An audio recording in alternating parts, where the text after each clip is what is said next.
Our next paper before the break is Alexander Carpenter. And he is a musicologist and professor of music at the Augustana campus of the University of Alberta. He's also the director of the Worth Institute for Austrian and Central European Studies at the U of A's main campus. His research interests include the Second Viennese School, popular music, and the intersections of music and psychoanalysis. His paper is called "The Future is Already Here: Pop Music Scholarship at the Nexus of the Critical Musicologies." Welcome.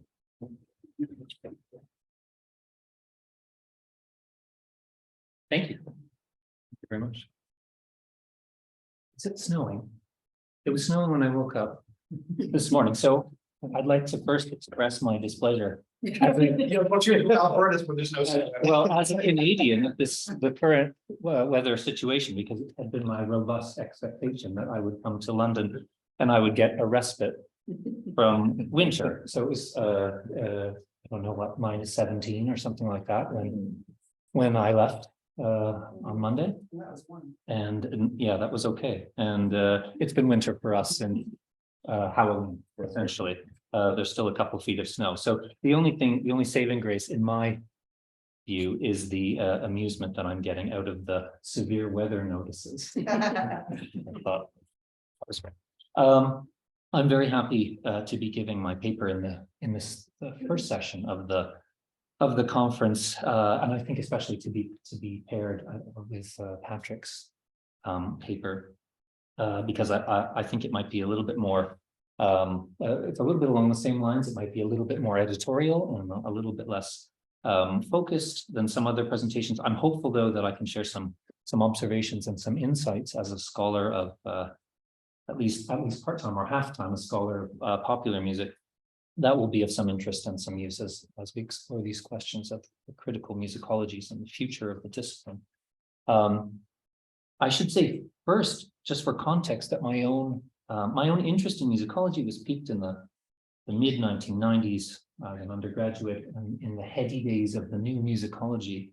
The undergraduate music curriculum in Canada at that time consisted of, primarily of applied music, music theory, music history, and each quite firmly hived off from the other. And popular music was not really part of the curriculum at that time at all. So at my university, there was one popular music course. It was a survey for non-majors. It was taught by a contract instructor, and you couldn't take it if you were a music major. Or I guess you could take it, but it couldn't count in any meaningful way. It's essentially a survey of the history of rock. Very popular. But again, sort of perceived within the context of the proper study of the discipline of music as a non-course. My own study of music history at that time comprised epic music history surveys, needle drop listening tests, countless research papers, and it wasn't until I was in my final year as an undergraduate that I took some courses that included some tentative forays into feminist musicology as part of sort of bibliography and methods courses. And it just happens at the time I was also taking some courses in literary criticism and philosophy, and it was this that opened the door for me, and I think for many others of my vintage as well, to begin exploring the possibility of connections between a variety of theoretical approaches from other disciplines, and concomitantly to ask questions sort of for the first time about the nature and the purpose of musicology itself. It seems inexplicable now as I relate this, but I was able to go on into graduate studies in music criticism, which as of the late 1990s, journalistic music criticism still existed. And there were two, as I recall, there were two schools in North America at the time where you could actually take a graduate degree in music criticism, with the idea of blending musicological scholarship with journalistic writing, but also with this idea of criticism more broadly. And so my particular unusual program, this was at the McMaster University in Hamilton, Ontario. This program is now defunct. So a blend of kind of Kerman-esque musicology infused with criticism, blended with new musicology, combining musical analysis, and then courses that were devoted to the history of music criticism, the study and practice of daily, so-called daily or practical music criticism, some popular music studies, and feminist and queer musicology, as I recall. And then by the time I began my doctoral studies in historical musicology at the University of Toronto, it seemed to me at this point that the barn had been left open, so to say, and the horses were out. While the curriculum at the university was quite conservative in Toronto, I think at that time probably had by reputation one of the most conservative musicology programs in Canada, with much of the faculty mostly at or very near retirement. It was nonetheless possible for students to pursue a wide range of interests in their research, including popular music, though musicology and ethnomusicology remain distinct areas of study, and again, as I recall, in two separate parts of the building, their own hallways. So this is all to say, at first blush, that well, based on my experience and my vintage, I regarded the theme of the conference, this notion of critical musicologies, as somewhat anachronistic when I first saw the call for papers, and I went, in retrospect, it certainly feels in some ways as though, it felt like that particular gauntlet had already been run. And I was speaking with my colleague Julia this morning about our former colleague David Grammett, professor of musicology for many decades at the University of Alberta. And he delivered and subsequently published a paper on critical musicology in around 1995 at a conference kind of similar to this that was called Border Crossings. And at the time, David noted the ongoing intransigence of the orthodoxies of historical musicology. In his paper, he linked it to religious faith, looking at sort of the language and, in the sense of aesthetic experience being foundational and central, kind of an object of faith or even fetishization for musicology. Critical musicology, by contrast, he was paraphrasing Susan McClary, concerned with musics in relation to various communities. So David Grammett in 1995 was calling for greater plurality, to pluralize the musical experience, and was anticipating with some hope, anticipating the increasing fluidity of disciplinary boundaries. So the notion of calling into question the underlying ideologies and the assumptions of musicology, again, as I first was thinking about it, seemed kind of antiquated, although perhaps this is a North American perspective rather than British, or certainly continental European, because I've taught, I have colleagues in Central Europe and taught in Austria, the University of Vienna and Innsbruck, and more traditional approaches clearly hold more sway in some places than others. And so I wondered about this invocation of critical musicology, and inevitably we've brought Joseph Kerman to mind as something of a musicological revenant, although maybe with increasingly less valence. And thinking about Kerman's book, Contemplating Musicology, this was published nearly 4 decades ago, and represents the culmination of a scholarly agenda that Kerman began developing, arguably in the 1960s. And it's clearly its then radical outlook seems quite tame and conservative now, and Kerman then advocating some kind of rapprochement between the traditions of historical musicology analysis and music criticism and ethnomusicology towards a musicology that might more readily embrace interpretation and judgment and textual considerations. And Kerman himself noted that, maybe as early as the 1950s, he was already crossing boundaries, if we like, or planting the seeds maybe for the undisciplining of musicology. He claims anyway, in opera and drama, that he was already incorporating drama and literary criticism in his historical study of opera, and this became a text that was not only studied by musicologists, but by people in other fields as well. And of course, he was not a radical progressive, observing, very cautiously. At the time, ethnomusicology was a discipline informed in large part by leftist political ideologies, And he was citing, Charles Rosen as sort of the most progressive voice in musicology at that time.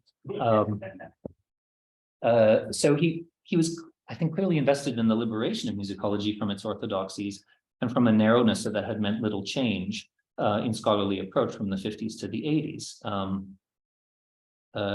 and was advocating what he called an uneasy dialectic between traditional musicology and criticism, and what he called objective fact digging versus subjective interpretation. But ultimately, as David Graham had observed this, despite Kerman's opposition to the positivistic mainstream, his program shares crucial common ground with the mainstream, maintaining and even strengthening its traditional focus on the canonic Western tradition and the centrality of composers and their works that characterizes the tradition. That's David Graham's words. This failure of what Kurt Sachs had called a worn-out musicology to make meaningful progress, to transcend methodologies and narrowly prescribed outcomes.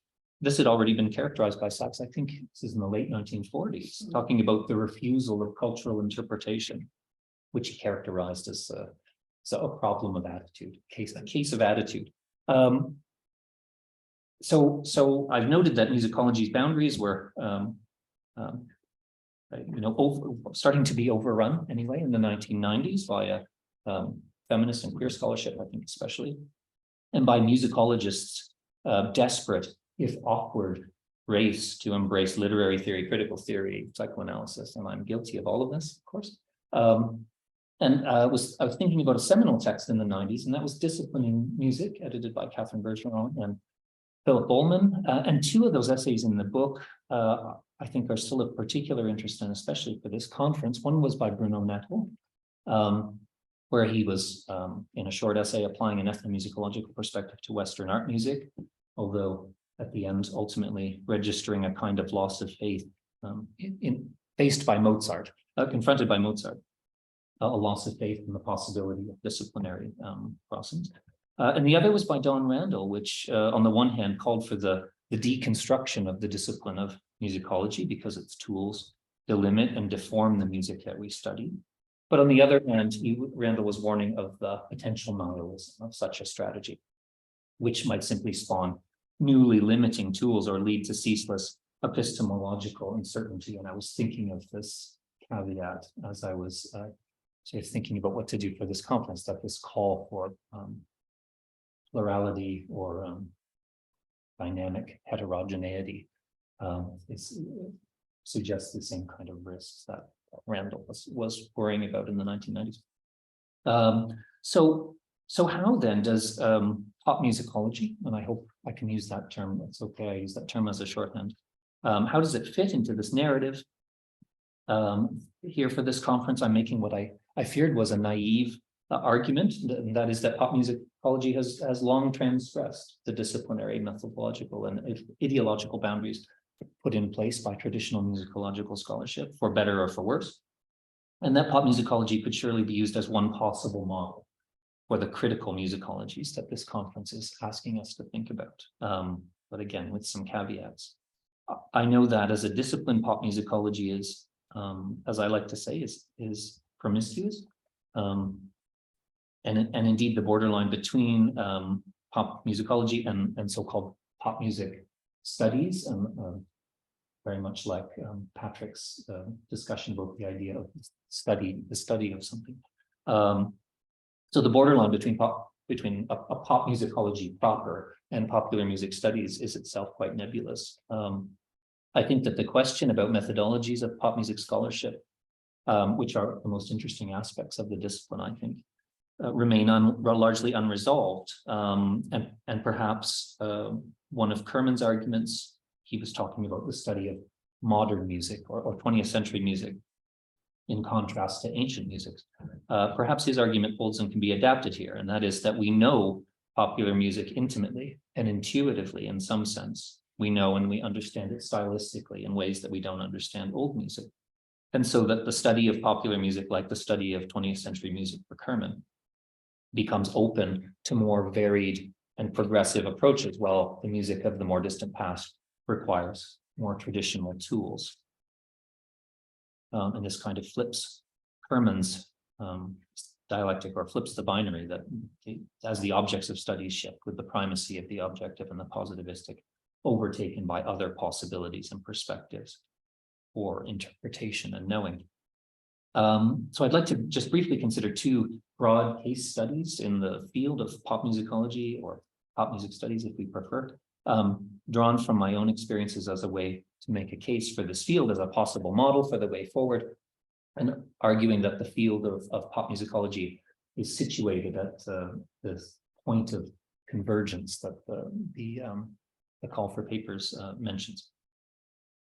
So the first case study relates to the genre of Gothic rock. My own scholarly work in this area is concerned with style, genre, and the relationship between musical creation, performance, reception, and critical discourse.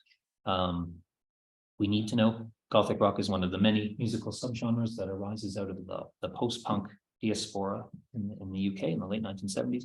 Sorting out its musical genealogy is extremely difficult for a number of reasons, because it draws freely from a variety of stylistic sources, including punk, krautrock, David Bowie, glam rock, musical avant-garde, dub, and disco. Its progenitors disavow this generic tag, which makes it hard as well. All of these musicians, these bands that I would be interested in studying in the context of Gothic rock, all insist that it doesn't exist and that they're not part of it anyway. And in some ways, it very nearly seems backwards engineered, in the sense that the musical and the visual aesthetics of the genre seem to coalesce in the youth culture that was consuming the music and then is taken up after the fact by the musicians themselves. And then there is a second wave of Gothic rock bands after that sort of clarify and concretize this aesthetic. And the Gothic then becomes a trope in popular music and popular music criticism in the decades that follow. So from a musicological perspective, there are many questions to pose concerning how a Gothic aesthetic is constituted in popular music. And answering these questions necessitates the crossing of disciplinary boundaries. So musical analysis, yes, but also investigations into literature, art, film, fashion, considerations of the relationships between music, sexuality, the performance of gender, and in some more recent musicological scholarship that engages with Gothic rock, and there isn't much at all, some theoretical approaches that are grounded in psychoanalytic theory. So this suggests an approach that embraces this notion of critical musicologies, in this case with musicology straying freely into other disciplinary territories, or other disciplines straying into the realm of musicology. The problem, as I've encountered it, is that this very notion of dynamic heterogeneity yields a quantity of scholarship, and similar here, I think, to the overabundant body of positivistic musicology choking the stacks of university libraries, this as imagined by Kurt Sachs. This was his complaint, that it's just imagining books just in the hallways, on the floors, spilling off the shelves. So in the case of Gothic rock, this body of literature nominally concerned with music that is ultimately not about the music at all, and that exemplifies the ongoing challenge described by Kerman of using words in the absence of other modes of analysis and representation to capture musical meaning and experience. So this small body of secondary literature that's devoted to Gothic rock is an amalgam of sociological studies that focuses on Gothic rock as a cultural phenomenon, for example, as a youth culture, literary studies concerned with lyrics and textual meanings, and this weird sort of narcissistic reportage produced by academics who are also their own insiders and informants. That is, that they're part of the subculture. So this is the dilemma that Herman hints at. Our familiarity, in this case with popular music, invites us in and encourages us to circumvent the traditions and the orthodoxies of musicology. But it is a certainty that this heterodox approach, which is plural and unruly, to be sure, risks forgetting that songs are sonic objects, even as it tramples disciplinary borders. And then a second case study relates to an area that I found myself involved in kind of by accident, so-called Springsteen studies, that is scholarship devoted to Bruce Springsteen. I would have said the music of Bruce Springsteen, but this is seldom the case in my experience. So Springsteen is, of course, a key figure in the history of popular music. As I was writing that, it occurred to me that some of these same issues that arise from dealing with historical, serious music will soon enough apply to popular music, if they don't already, since popular music now has its own canonical history. Springsteen's music draws from an array of musical traditions, from early rock to folk to R&B, and he was a seminal figure of the early MTV years. His iconicity is as much visual as it is musical, and it contributes to his monumental status as a romantic figure, a kind of statesman of a rootsy American music tradition, and as a rock poet documenting the blue-collar American experience. So while Springsteen is first and foremost a singer-songwriter, much of the extant scholarly work that concerns itself with the man and his music is rooted in non-musicological disciplines, ranging again from textual studies to gender, politics, media studies, folklore studies. There's a wealth of fan scholarship also, which seems largely to strive to account not for Kerman's aesthetic experience so much as the emotional impact of Springsteen's songs as experienced by the devoted consumers of his music. In the case of Springsteen, then, whose vast musical corpus is so intimately connected to broader and complex issues of American social and cultural identity, it's clear that traditional and narrowly prescribed musicological approaches are insufficient. But at the same time, again, the risk of failing to address Springsteen's music in any kind of objective or analytical way remains real, and in tension with musicology's tendency to shape and narrowly delimit its own discourse through the tools and ideologies it brings to bear. But nonetheless, I think that the scholarly engagement with Springsteen's music, again, that's often unruly and interdisciplinary, if not promiscuous, and that responds flexibly to its richness and complexity, offers an example, if not a model, for the critical musicologies of the future. So I'll wrap up knowing I stand between us and the break. I invoked at the start of my paper some of the navel-gazing tendencies of musicology that I think have haunted the discipline, certainly since the 90s, but obviously going back much deeper. These calls for critical reform, for pluralism, for reimagining are certainly not new. And again, I think the study of popular music, notwithstanding its own orthodoxies and entrenchments, offers a way forward, since it's already in a constant state of dialogue with other disciplines and long has been. Long has been until fairly recently outside of, or at least on the margins of, traditional musicological discourse, and therefore immune to many of its orthodoxies and certainties. So I've tried to argue here, as the title of my paper suggests, the future is already here. That if overcoming musicology's traditions and orthodoxies is the goal towards the advent of critical musicologies, with musicology and ethnomusicology eschewing rigidly fixed methodologies and ideologies in favor of a playful plurality of possibilities, one might simply look to the field of pop musicology as a guide or source of inspiration. That is, if critical musicologies is the desired future. The future is already here because of the field's openness to perspectives from other disciplines, the unfixedness of and uncertainties concerning the object of study. So there are songs, of course, but the musical traces themselves, but also popular music's powerful social, political, and cultural resonances.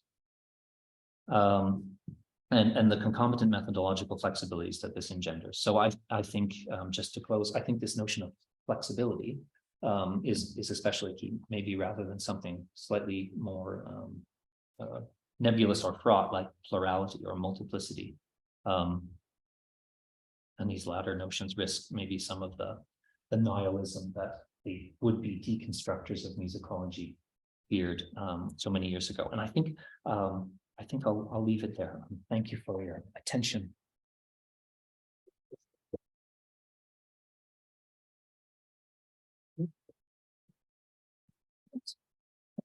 A few minutes for any comments, questions, Mike? Maria, why don't you? Thank you so much. Your talk reminded me of my first experience at the EMP Pop Conference, and how blown away I was by the vibrant discussions and rigor and accessibility of the language and diverse audience. And in a way, I think you're right, very popular music also has more public-facing potentials and, yeah, so point well taken. My question, comes from my response to border crossing when you first mentioned it, it's well border between what, and I think this conference theme was to presume border between musicology and musicology, but you're, going on to say other disciplinary boundaries, and what I think about this, especially coming from musicology, is when we say it, it's almost always borrowing ideas, or transposing things from the outside into ethnomusicology. But the flow, the other way around is much less often. But I think there's so much potential to think through it with sound and music that could be enabling to other disciplines. And that's a little bit of a grunt that I have about this the uneven or dynamics of disciplinary crossings when I think of ethnomusicology relative to other fields beyond music-related disciplines in social sciences. So I'm wondering what you might say about musicology and other disciplines that are beyond disciplines that are immediately surrounding. So pop musicology in relation to other that is in dialogue with, or The potential of musicology to cross-disciplinary conversation. Okay. What kind of thinking within popular culture and music that might be or apologists.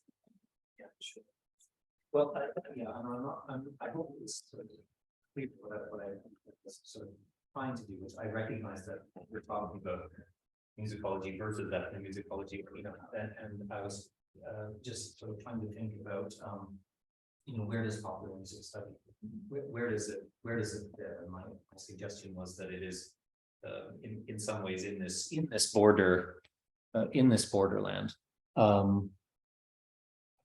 Again, because I guess if we're talking about borders or boundaries, that they are so fluid, and I think I can recognize your experience when you're talking about being at the pop music conference and being kind of excited and energized by what was going on there, and sort of the free exchange of ideas and disciplinary perspectives. And so this is what I think can be, that can contribute. But at the same time, as caveat, I mean, I find it enormously frustrating also working in popular music studies, and I've published, popular music studies generates its own journals, for example, popular music. These kinds of that delimits scholarship and delimits perspectives and delimits participation. And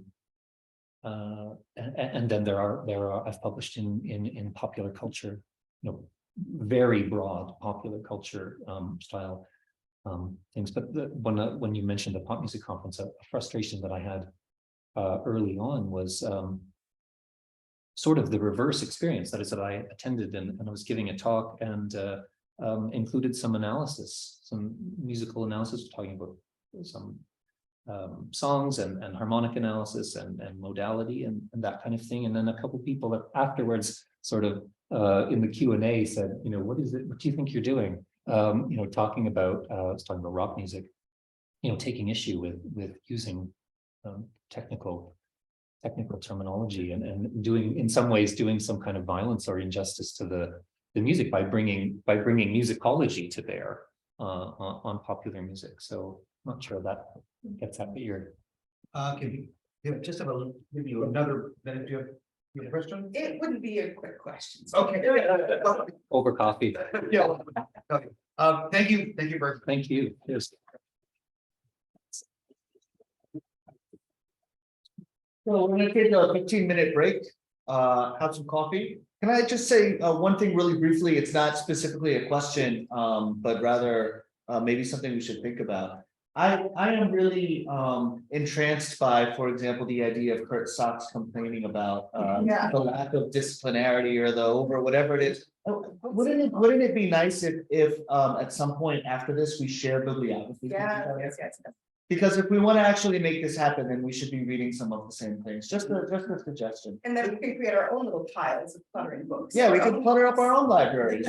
Yeah, exactly. So please, coffee and bananas, I believe.